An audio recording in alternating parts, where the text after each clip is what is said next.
Assalamualaikum warahmatullahi wabarakatuh. Saya Hajah Nur Miliani AS, Bupati Baritokuala. Saat ini saya berada di ruang kantor di rumah kediaman resmi Bupati Baritokuala di Marabahan. Ya Bu, Ibu terima kasih atas kesempatan yang diberikan kepada kami untuk berbincang santai bersama Bupati Baritokuala. Yang mungkin pada kesempatan ini ada sedikit pertanyaan-pertanyaan yang ingin kami ajukan terkait kegiatan Ibu selama bulan Ramadan dan seperti apa perbedaannya dengan tahun-tahun sebelumnya di mana belum ada atau tidak adanya pandemi Corona ini, Bu. Seperti apa perbedaan yang Ibu rasakan? Yang jelas pertama, waktu kita lebih banyak ada di rumah. Itu yang pertama. Yang kedua, aktivitas kita di luar rumah yang biasanya ada safari Ramadan, open house dan sebagainya itu sudah tidak ada. Saya biasanya melakukan safari Ramadan itu tidak seperti kebanyakan orang. Saya melakukannya itu di pagi hari, bukan di malam hari, ya. Nah, dengan adanya corona ini, yang jelas pada saat ini yang biasanya ada safari Ramadan jam 10-an, saya udah ada di kecamatan. Saat ini saya berada di rumah. Jadi berarti mau buka kantor di rumah, ya. Yang seperti saat ini saya berada di ruang kerja, ya, di kediaman. Perbedaan yang mencolok itu aja. Lebih banyak waktu kita di rumah daripada pada saat sebelum adanya pandemi COVID-19 ini. Iya, baik Bu. Tadi Ibu sampaikan bahwa tidak ada safari Ramadan. Nah, biasanya pada saat safari Ramadan, Ibu menyumbang nih buat masjid. Kemudian ada juga dalam Ramadan ini Ibu punya pasar Ramadan. Nah, untuk tahun ini seperti apa kegiatan tersebut Ibu laksanakan caranya, Bu? Safari Ramadan itu tadi yang sudah dijelaskan bahwa karena ditiadakan pada saat COVID-19 ini, tapi bantuan itu tetap ada untuk setiap masjid yang sudah mendapat rekomendasi dari para camat. Itu tetap mereka mendapatkan bantuan yang rata-rata 15-20 juta. Non tunai, Bu, ya? Uang tunai. Non Dan tunai. itu ditransfer ke rekening masing-masing. Iya. Jadi tanpa ada bertatap muka secara langsung. Siap. Itu yang pertama. Kalau untuk pasar murah Ramadan memang itu kerjasama sejak 13 tahun yang lalu itu sudah dilaksanakan, bahwa itu baik itu PKK, baik itu yayasan maupun itu DWP, sasarannya berbeda-beda. Jadi dengan kegiatan yang selama ini dikerjakan organisasi wanita itu sangat menolong pada posisi saat ini kita menghadapi pandemi COVID-19, jelas karena sasaran itu berbeda-beda. Ada buat abang beca, ada buat abang-abang pelotok, ada tukang gunting, Ya, tukang cukur. Ya. Di pasar, tukang parkir dan sebagainya. Ada juga honor-honor golongan 1 Golongan 2 dan PNS golongan 1 dan honor yang mendapatkan bantuan.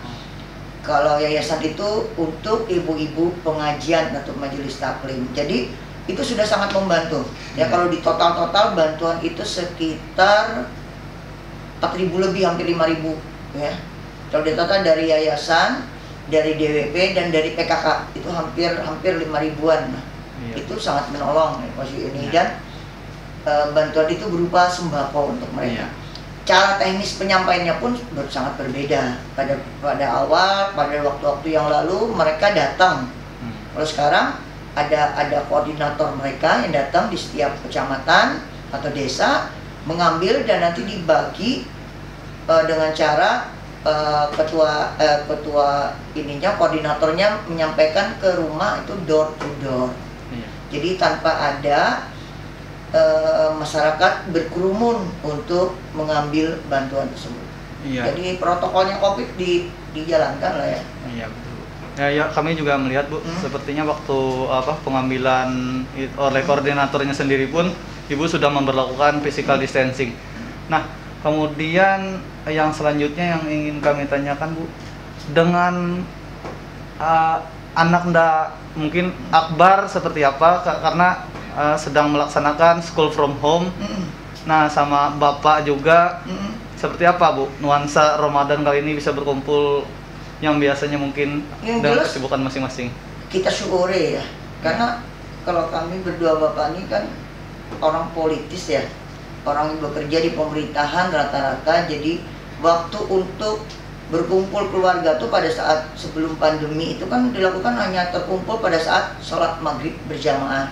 Kalau sekarang dari pagi kita sudah bisa Iya. berkumpul bersama keluarga, kita bisa membantu Akbar pada saat ada masalah, pada saat kuliah dia bertanya ini. Kebetulan Akbar juga kuliah di fakultas yang sama, fakultas hukum, jadi paling tidak kami bisa berbagi ilmu dengan anak da Akbar gitu kan. Itu yang paling terus tuh ada waktu juga melakukan sholat tarawih bersama di seluruh orang kediaman. Itu yang membuat kita lebih dekat lagi sebagai sebuah keluarga. Iya Bu. Nah kemudian mungkin ini hampir terakhir Bu. Ini harapan Ibu terhadap COVID-19 ini seperti apa Bu?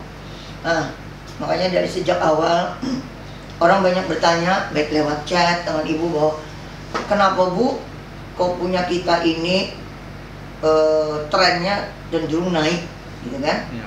Kenapa kita ini daerah zona merah kamu banyak gitu? Itu bukan masalah kita zona merah atau red zone atau apapun, itu memang kita mengambil cara bahwa kita menganut pelacakan aktif. Jadi pelacakan aktif itu ada dari pihak dinas kesehatan, pegawai-pegawai puskesmas yang berjalan untuk men-tracking orang-orang yang tadinya datang dari berbagai daerah, khususnya dari klaster Goa. Ya. Nah itu yang karena memang klaster Goa yang mengambil peran paling penting di sini ya sampai detik ini di Indonesia ya. Nah jadi itulah dilacak, makanya trennya cenderung naik. Jadi cara itu yang pertama. Yang kedua, kita berusaha untuk membuat suasana desa jadi normal kembali, karena banyak desa yang dikategorikan red zone istilahnya tanda kutip, itu masyarakatnya kurang nyaman berada di desanya sendiri karena hanya beberapa gelintir orang menyebabkan suasana desa menjadi mencekam. Akhirnya diambil langkah, kita mengumpulkan orang-orang yang kita anggap bisa menenangkan suasana di desa. Yaitu tadi dikumpul di dalam suatu gedung di SKB, dan kita usahakan bahwa protokol di situ dilaksanakan dengan cara kita merawat mereka, yang makan mereka, suasana mereka dijaga, di perawatan mereka secara medis juga diperiksa dan sebagainya. Dan alhamdulillah kan berjalan dengan baik. Positif pun kita ini tidak ada yang bergejala. Walaupun ada 1-2 orang kan sudah jadi provinsi yang bertanggung jawab ya. Jadi di rumah sakit maupun yang di SKB itu cenderung kita ini berbuat untuk yang terbaik bagi mereka supaya mereka dirawat berdasarkan aturan protokol COVID gitu aja. Kalau di rumah jelas tidak mungkin. Rumahnya Barito Kuala ini, desa-desa itu tidak ada yang punya kamar tersendiri. Satu orang yang kena bisa berkurung di dalam kamar itu kan tidak mungkin diharapkan.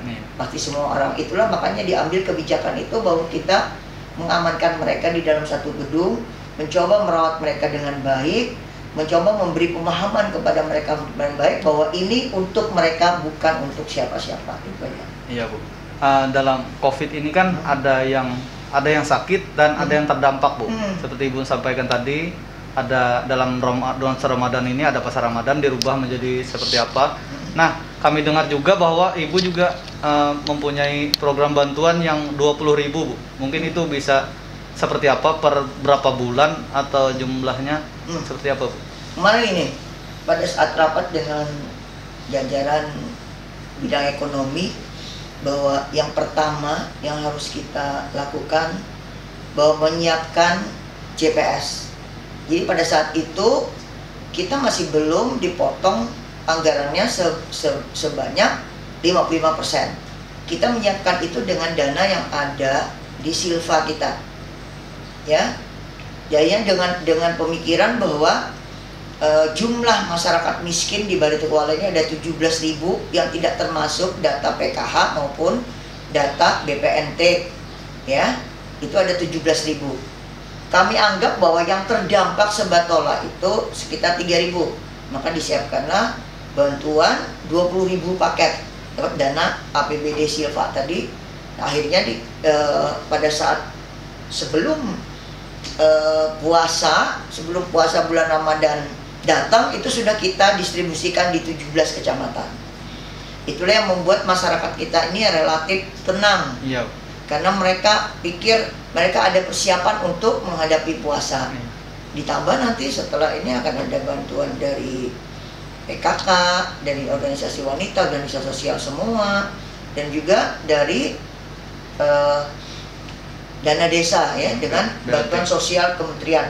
Kalau bantuan 20.000 paket dari APBD Barito Kuala itu sebagai pendamping dari BLT-nya Kementerian Sosial dan BLT-nya dana desa yang 600.000 per kakak. Itu hanya pendamping. Iya.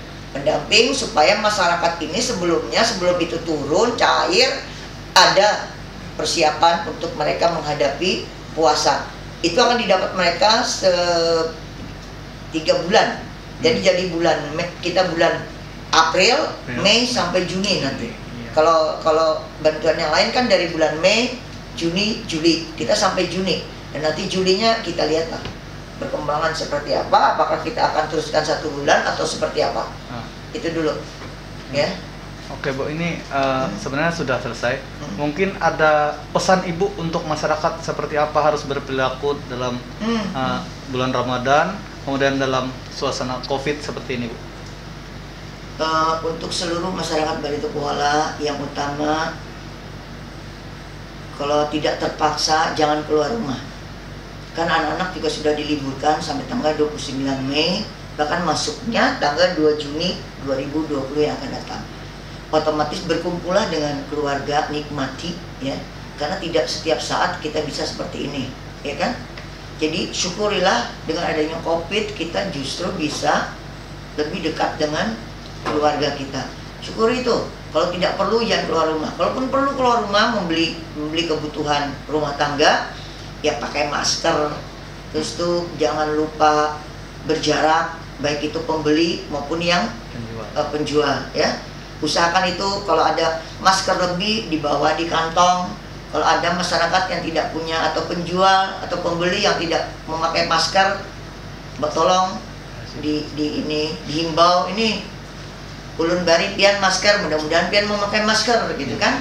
Nah, jadi bukan hanya pemerintah yang melakukan ini, tapi juga semua orang, karena semua orang berkeinginan bahwa mudah-mudahan COVID ini akan segera berlalu gitu ya. Paling tidak berharap mudah-mudahan secepatnya gitu kan, supaya aktivitas ini kembali normal kembali. Yang kedua, kan bagi yang jamaah, ini masih ada beberapa masjid yang melakukan sholat taraweh, ya. Jadi menghimbau aja, ya, kalau bisa turuti himbauan MUI maupun himbauan dari pemerintah.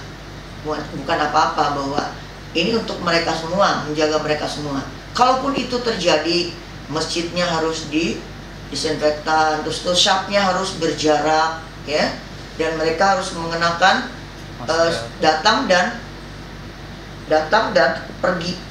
pulang itu harus mengenakan masker. Tapi pada saat sholat kan kada boleh.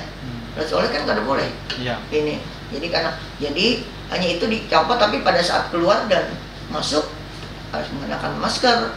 Protokol COVID, cuci tangan dengan air mengalir atau dengan hand sanitizer harus dilakukan, ya. Jadi beberapa hal mengimbau aja, mudah-mudahan para pengurus masjid bisa menyadari ini. Karena apabila PSBB dilaksanakan, maka akan ada pelarangan untuk rumah ibadah melakukan aktivitas. Itu dilarang. Kalau tidak, akan ditindak. Ada sanksi.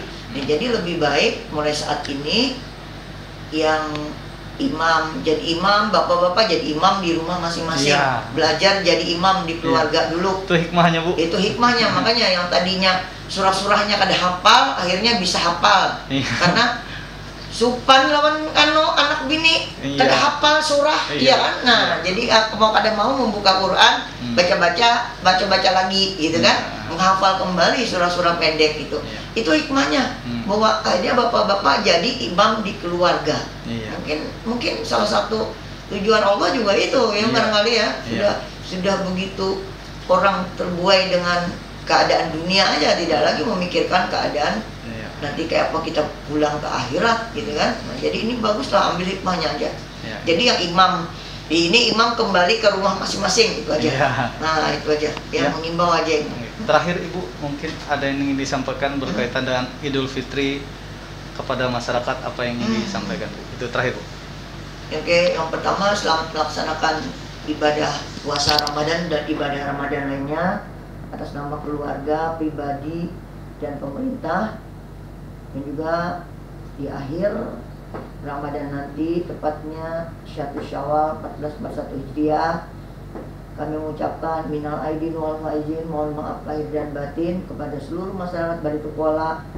Semoga selalu mendapat hidayah, barokah, petunjuk dan kekuatan untuk kita bersama menghadapi wabah pandemi COVID-19 ini dengan hati yang ikhlas, lapang dan tawadu. Demikian, wassalamualaikum warahmatullahi wabarakatuh.